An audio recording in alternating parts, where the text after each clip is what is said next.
first of all, tell us exactly what happened with Microsoft here. Of course, they are now out front talking about how they are against separation of families at the border, but their work with ICE has gotten a lot of pushback.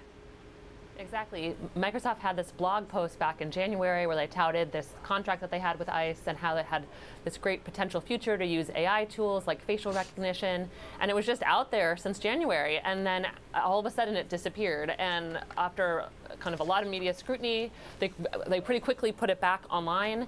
And they've had a lot of pushback from their own employees now as well, saying we don't want any contracts to do with ICE. Microsoft says that their work with ICE has been essentially kind of office type of functions, legacy email systems, spreadsheets, kind of the boring stuff of a big bureaucracy or company, but now they have some internal employees saying, no, we don't want any contracts with them at all. So it puts them in a tough position because they have been now come out pretty strongly saying that this particular policy is unacceptable.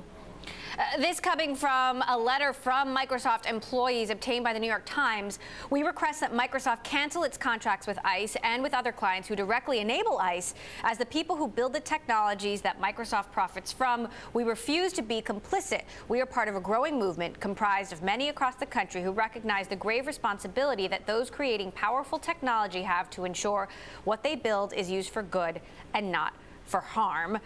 No sign of any of these companies planning to cancel their government contracts, despite their protests of these policies. Right, Karen?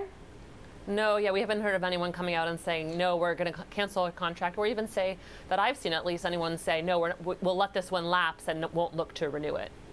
So what do you make of the response of tech companies here? I mean, so many tech heavyweights from Mark Zuckerberg to Elon Musk to the CEO of Uber coming out and saying that they are against this, but certainly walking again that fine line between politics and business. Yeah, I mean, some tech companies, it's easier, frankly, for them to take a political position on this because they don't have as much business directly with the government. Like the co-founders of Airbnb were one of the first tech executives to come out against this policy, and they're not as ingrained in tech operations as some of the more business-to-business type of companies. So, but they kind of led this movement of other folks then now having to come in or have pressure to come in. But you haven't seen everyone. You haven't seen, for example, Palantir say anything, and they are one of the largest contract holders with ICE. You haven't seen anything official out of Amazon, at least that I've seen. So it is a fine line when they are both do business with the federal government, and they also are looking for comprehensive immigration reform and the type of policies that they need to get more high-skilled workers in their company. You've written an incredibly detailed and compelling piece about the history of technology at the border, hundreds of millions of dollars spent on technology there, projects started and stopped. How is the U.S. using tech at the border right now? What's working, what's not? Yeah, there's many different parts of the borders. There's kind of the official ports of entry, and there's all kinds of different surveillance technology being used there, kind of X-ray cameras, databases, biometric databases, things like that.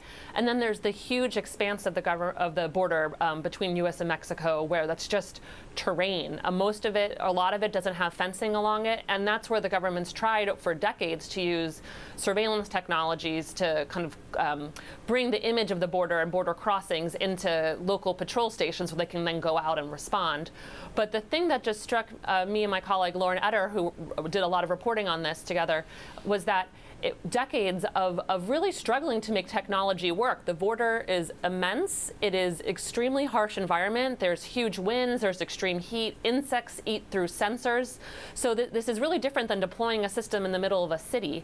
This is way out there, and it makes the technology a lot harder. Although there are attempts to change that. Technology and sensors have become a lot less expensive. So I think we will see some change over time around this. Meantime, Palmer Luckey, the founder of Oculus, has a new tech startup proposing to use VR technology, VR headsets, to stop border crossers. Stephen Levy wrote a big piece about this in Wired. As it pertains to the families, Stephen said that Anduril, as this company is called, isn't much thinking about how this affects immigrant families, but did express optimism about this kind of technology as a solution. Are you as optimistic? I think we've seen that it's very hard to deploy at a large scale. It doesn't mean things don't work in particular areas. And I think something that they are doing, which has had some moderate success in other areas too, is they're trying to use more off-the-shelf components and put them together in kind of a new context here. What happened in the past was the government was trying to do these huge bespoke tech projects, and they just exploded, basically. They just didn't work, these huge efforts. So in one sense, that is definitely has potential, but I think the reality of the harshness of the environment out there, it just has to be tempered with what we're used to living in cities and dealing with technology on our smartphones. I mean, it's way out there, and you have just crazy weather patterns, and you have people crossing. Largely, most of the crossings are just families looking for a better life, and so that makes it harder to do the type of enforcement that you see in other countries. People often look to Israel as an example of a high-tech border, which is true. They have an extremely high-tech Internet of Things type of border, but they also police it with a military force, and they're not ashamed about that. And that's both less practical along the U.S.-Mexico border, given its size, and also they're just facing somewhat of a different threat.